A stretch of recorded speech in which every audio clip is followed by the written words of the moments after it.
먼저는 출애굽기 12장 13절 말씀입니다. 우리 같이 한번 읽어볼까요? 근데 보이시죠?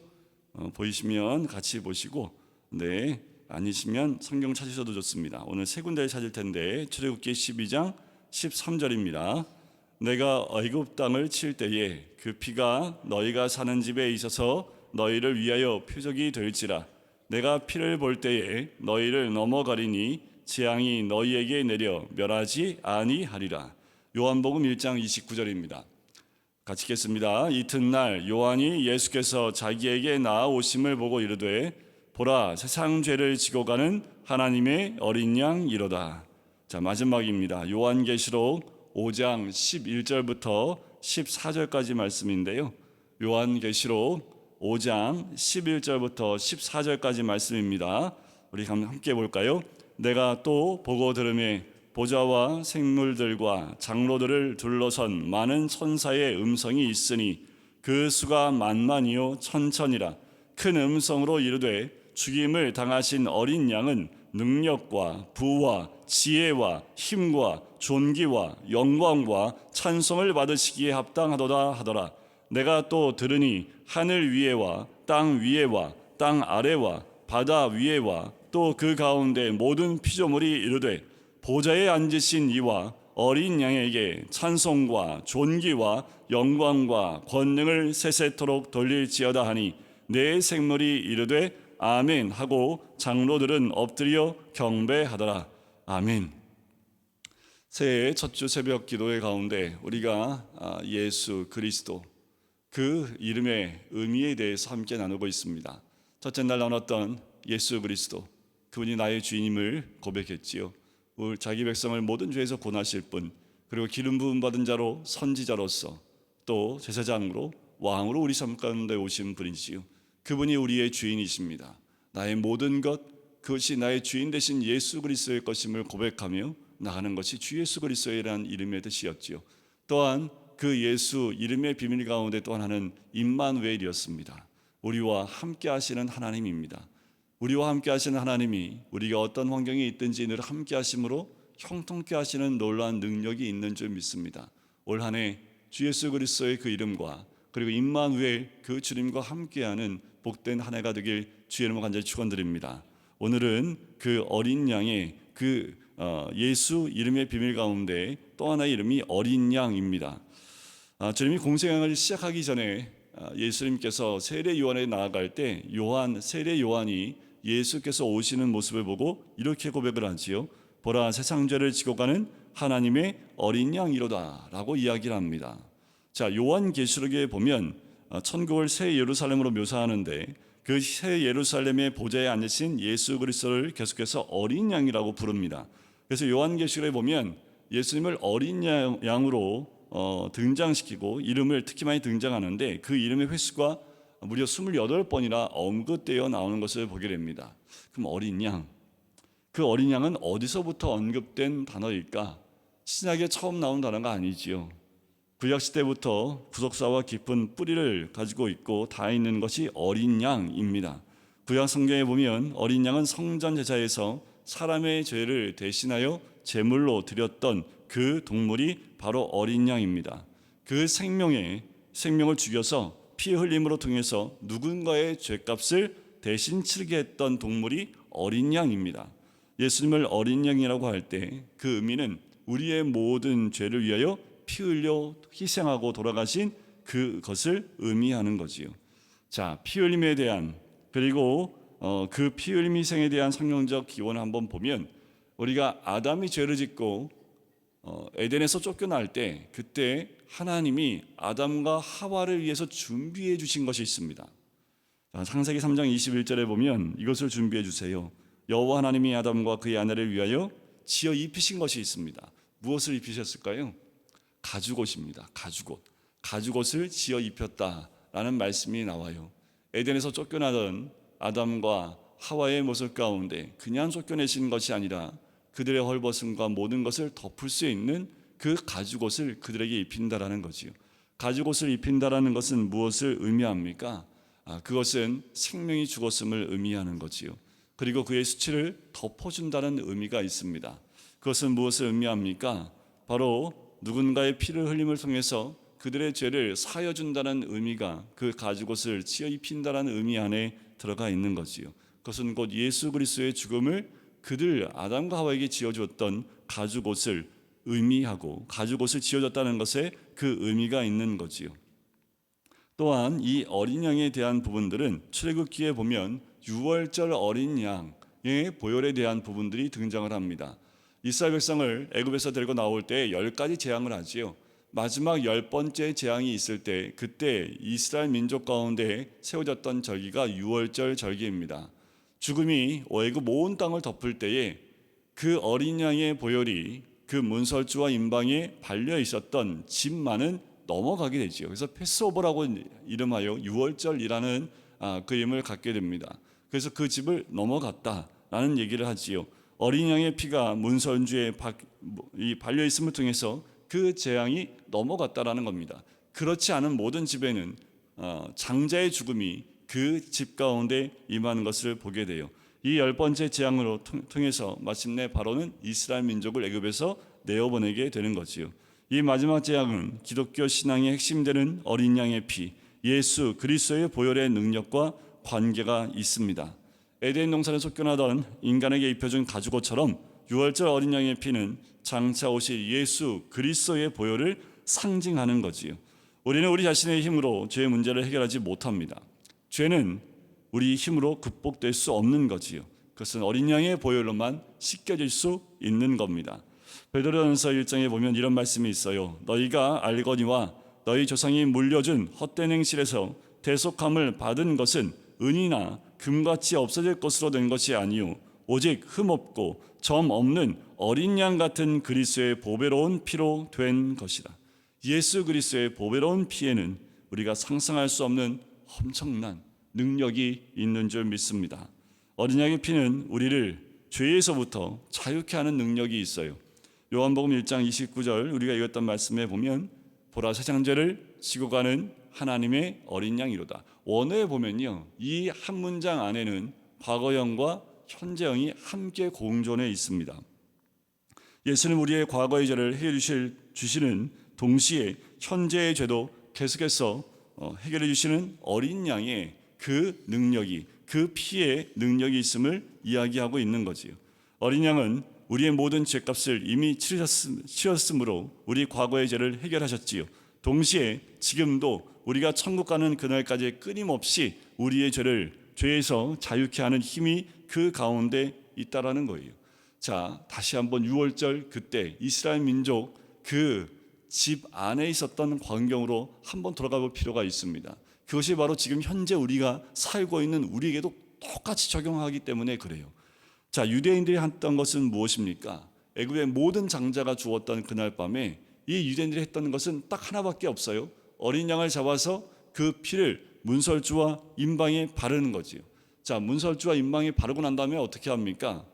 어린 양을 어떻게 먹고 어떻게 처리하는 것보다 가장 중요한 것이 무엇이냐 하면 그 문설주와 임방에 그 어린 양의 피가 발려있는 그 집 안에만 있어야 합니다. 집 밖으로 나가면 그 보호하심이 없어요.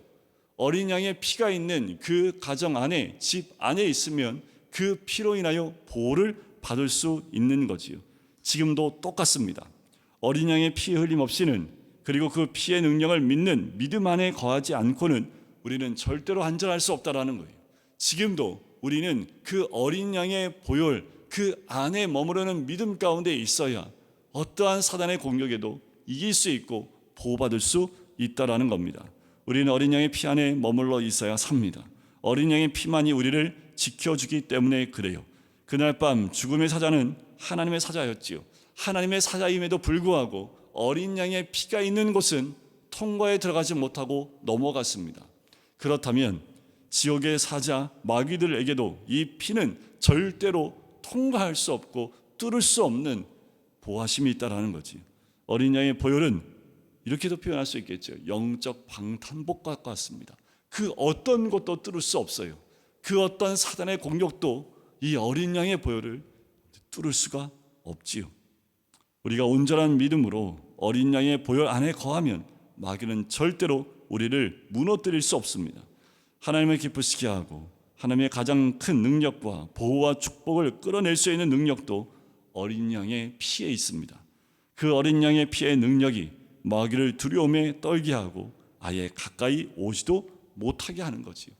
오늘 올 한 해 우리의 삶 구석구석에 이 어린 양의 피가 있길 주의 이름으로 간절히 축원드립니다. 그 어떠한 어둠의 공격이 우리를 공격해 들어와도 우리를 넘어뜨리지 못할 만큼 그 어린 양의 보혈이 우리의 모든 삶 가운데 가득 채워지고 또한 우리의 삶 가운데 그 피가 있어야지 우리가 보호를 받을 수 있는 거지요. 우리가 기도할 때 하나님, 우리 자녀에게 어린 양의 보혈이 있게 하여 주시옵소서. 하나님, 어린 양의 그 보혈, 예수 그리스도의 보혈이 우리 가정을 덮어 주시옵소서.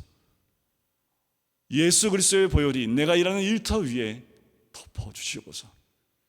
올 한 해 어린 양의 보혈이 아니면 사단의 그 공격에서 우리는 넘어질 수밖에 없습니다. 어린 양의 피는 해결할 수 없을 것 같은 죄의 문제를 완전히 해결해 주지요. 주홍같이 붉은 죄도 눈과 같이 희게 씻어주는 어린 양의 보혈의 역사 앞에 죄는 완전히 맑게 깨끗하게 씻김을 받는 거지요. 우리의 죄는 그 보혈로 자유함을 얻게 됩니다. 출애굽 때에 어린 양의 피가 흘려졌을 때 비로소 바로의 의지가 꺾여서 하나님께 굴복했듯 사단도 마찬가지예요. 예수 그리스도의 보혈 앞에는 모든 것이 꺾입니다. 어린 양의 피 앞에는 어떠한 강력한 권세도 무릎을 꿇을 수밖에 없는 거지요. 온갖 어둠의 영들을 다 꺾어버리는 능력이 어린 양의 보혈 가운데 있습니다. 요한일서 1장 7절에 보면 그가 빛 가운데 계신 것 같이 우리도 빛 가운데 행하면 우리가 서로 사귐이 있고 그 아들 예수의 피가 우리를 모든 죄에서 깨끗하게 하실 것이요. 어린 양의 보혈만이 우리를 두꺼운 죄의 사슬에서 자유하게 할 수 있습니다. 우리가 도박이나 알코올이나 음란이나 폭력성의 그 중독에서 우리가 벗어나려고 애를 쓰는 너무나 수없이 많은 사람이 있어요. 벗어난 것 같은데 벗어나지 못한, 그 중독에서 벗어나지 못하는 너무나 많은 사람들이 있지요. 당시 무서운 애굽의 압제처럼 죄는 인간의 힘으로는 결코 끌어낼 수 없습니다. 하지만 예수 그리스도의 보혈만이 그 모든 것을 끌어낼 수 있습니다. 예수 그리스도의 보혈이 뿌려진 곳 모든 곳에 그 모든 죄와 어둠의 권세는 힘을 잃고 다 떠나가게 되는 줄 믿습니다. 어린 양의 보혈 없이는 결코 우리의 죄의 문제가 해결되지 않습니다. 죄를 지었다면 무조건 예수 그리스도의 보혈이 있는 칼보리 언덕 가운데 나와야 되지요.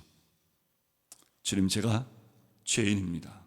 사도 바울이 그렇게 고백했던 오라 나는 공고한 사람이로다. 이 사망의 몸에서 누가 나를 건져낼 수 있는가? 나는 그 죄인된 고백, 내가 죄인 중에 괴수입니다. 그 고백이 있을 때 어린 양의 피는 우리의 모든 죄를 사하여 줄 줄 믿습니다. 변함없이 우리가 늘 원하는, 세상 사람들이 원하는 게 힐링이지요. 힐링을 하기 위해서 자연 속으로 들어가기도 하고요. 그리고 힐링하기 위해서 멋진 음악, 듣기 좋은 음악들을 듣기도 합니다. 나의 결심과 노력으로 힐링되는 게 아니에요. 어린 양 예수의 십자가 보혈이 흘려주셨기에 그 보혈만이 우리를 힐링해 줄 수 있는 거지요. 십자가의 보혈로 우리 옛사람이 죽는 힐링이 없으면 진정한 힐링은 우리 삶 가운데 없습니다. 매일매일 십자가 위에 우리 옛사람을 못 박아버리고 죽일 때에 내 영은 새롭게 되어지고 또한 새로운 가운데 치유되는 귀한 은혜를 누리게 될 줄 믿습니다. 우리는 그 십자가의 능력으로 매일매일 죄의 세력을 이겨 나가야 될 줄 믿습니다. 그런데 이 어린 양, 6월절 어린 양의 피의 능력은요, 방어하는, 보호하는 것 가운데 있는 것뿐만 아니라 원수의 마귀를 무너뜨리는 공격의 무기도 된다라는 거예요. 모든 강력을 파하는 능력이 그 피 안에 있습니다. 죄라는 바이러스를 치료하는 치료제이기도 하고요, 예방하는 백신과도 같은 것, 그것이 바로 어린 양의 보혈입니다. 그 치료제와 백신이 되는 그 보혈이 우리 삶 가운데 있지 않으면 어느 순간에 죄의 바이러스가 우리를 잠식해 들어와요. 나를 지배하려고 해요. 나를 끌어안고 죄의 구렁텅이로 우리를 빠뜨리려 하고 있습니다. 그럴 때마다 우리가 붙잡아야 될 것은, 우리 삶 가운데 채워야 될 것은 어린 양의 보혈이지요. 우리 삶의 어떤 영역, 가정, 직장에 마귀가 손을 뻗치려 할 때에 보혈의 능력을 선포해야 합니다. 그 역시 보이지 않는 예수의 손길이 임하여 마귀는 도망가고 파하고 깨어지게 되는 거지요. 요즘 같은 마지막 날 어린 양의 보혈은 우리의 영적 승리를 줍니다. 요한계시록 17장 14절에 보면 그들이 어린 양과 더불어 싸우려니와 어린 양은 만주의 주시요 만왕의 왕이심으로 그들을 이기실 터이요 또 그와 함께 있는 자들 곧 부르심을 받고 택하심을 받은 진실한 자들도 이기리로다. 세상을 장악하고 있는 어둠의 세력들, 마지막 운명은 어린 양 예수 그리스도의 손에 끝난다라는 거예요. 종말엔 어린 양의 권세 앞에 다 무너질 겁니다. 요한계시록의 말씀처럼 끝에는 모든 것이 어린 양 예수 그리스도 앞에 무릎 꿇을 것을 우리가 이미 알기에 우리가 의지해야 될 것은 보혈밖에 없는 거지요. 히브리서 10장 22절에 보면 이런 말씀이 있습니다. 우리가 마음에 뿌림을 받아 악한 양심으로부터 벗어난다라는 말씀이 있어요. 마음에 뿌림을 받았다는 것은 예수님의 십자가 보혈이 영혼을 덮었다는 뜻입니다. 우리는 매일 우리의 마음에 예수 그리스도의 보혈이 뿌려져야 되는 거지요. 우리가 예수 그리스도의 보혈로 덮여지게 되는 거지요. 예수님의 보혈로 거듭난 사람에게는 성령께서 그 심령에 역사하여 변화시키고 성화시키는 놀라운 은혜가 있는 줄 믿습니다. 예수 그리스도로 말미암아 우리의 마음이 깨끗하게 씻기는 거지요. 예수님의 보혈이 우리 마음을 씻어 악이 떨어져 나가고 양심이 정결해지는 것을 의미해요. 근데 악한 양심이 뭐냐 하면 영어 성경에는 이렇게 나옵니다. 죄를 자각하는 능력이라고 나와요. 그런데 그 악한 양심이라는 그 약한 양심을 벗어났다는 것은 무엇을 의미합니까? 죄를 죄로 느끼지 못한다는 거예요. 어린 양의 보혈이 아니면 죄가 죄임을 알지도 못하고 인식하지도 못하고 살아가는 것이 이 세상의 모습입니다. 다시 말씀을 드리면 양심에 화이 맞았다라고 할 수 있는 거지요. 예수님의 보혈만이 우리의 지성과 감성과 의지를 다 변화시킬 수 있습니다. 오늘도 우리는 그 보혈이 아니면 살아갈 수 없는 죄인들이지요. 히브리서 9장에 보면 또한 이와 같이 피를 장막과 섬기는 일에 쓰는 모든 그릇에 뿌렸느니라. 율법을 따라 거의 모든 물건의 피로써 정결하게 되나니 피 흘림이 없은즉 사함이 없느니라. 어린 양의 보혈만이 우리 개인을 정결케 할 뿐만 아니라 교회 공동체를 정결케 하는 은혜가 있는 줄 믿습니다. 우리가 특별히 기도할 때 우리가 우리 가정에 그리스도의 보혈이 덮일 뿐만 아니라 우리가 일터뿐만 아니라 이 나라와 민족을 위해 기도할 때에도 어린 양의 피로 이 나라를 덮어달라는 기도가 반드시 필요합니다. 하나님의 사랑과 축복을 가장 많이 받고 누린 나라가 우리나라인데 요즘 정치나 경제 모든 측면에 모든 분야마다 위가 아닌 것이 하나도 없을 만큼 그렇게 어두워진 죄로 가득 찬 세상이 이 땅 가운데 펼쳐지고 있지 않습니까? 난국이라고 그래요. 국정에 공백이 있다고 얘기하고 리더십에 대한 문제도 얘기하고 경기는 끊임없이 침체되어져 간다고 이야기합니다. 이런 상황에서 마귀는 한국교회를 무서운 기세로 공격하고 압박해 들어오고 있는 현실이지요. 이때야말로 우리들이 결사적으로 기도하며 어린 양 예수의 보혈로 이 나라를 살려달라고 기도해야 했고 부르짖을 때이기도 합니다. 예수님의 보혈의 권세로 명하노니 마귀는 이 나라에서 물러갈지어다. 그리스도의 이름을 또 예수 그리스도의 보혈을 의지하여 선포할 때 마귀는 힘을 잃게 됩니다. 오늘 우리가 함께 기도할 때 그 보혈을 의지해서 선포하는 오늘 기도가 되길 간절히 소원합니다. 예수 그리스도의 보혈을 의지하여 선포할 때 우리 개인뿐만 아니라 우리 가정 또한 우리 자녀를 붙들고 있는 어둠의 영은 떠나가고 우리 일하는 일터 가운데에도 주의 영이 또 하나님의 영광과 그 보혈의 부러짐을 통해서 어둠의 영이 떠나가는 놀라운 은혜가 넘쳐날 줄 믿습니다. 특별히 기도할 때 우리 다음 세대를 위한 그 피뿌림의 역사가 있기를 간구해야 될 줄 믿습니다. 너무나 우리 젊은이들이 또 우리 다음 세대가 그 죄악에 오픈되어져서 너무나 죄 가운데 쉽게 나아가는 넘어지는 우리 자녀들의 모습을 보게 되지요. 다음 세대가 넘어지면 희망이 없습니다.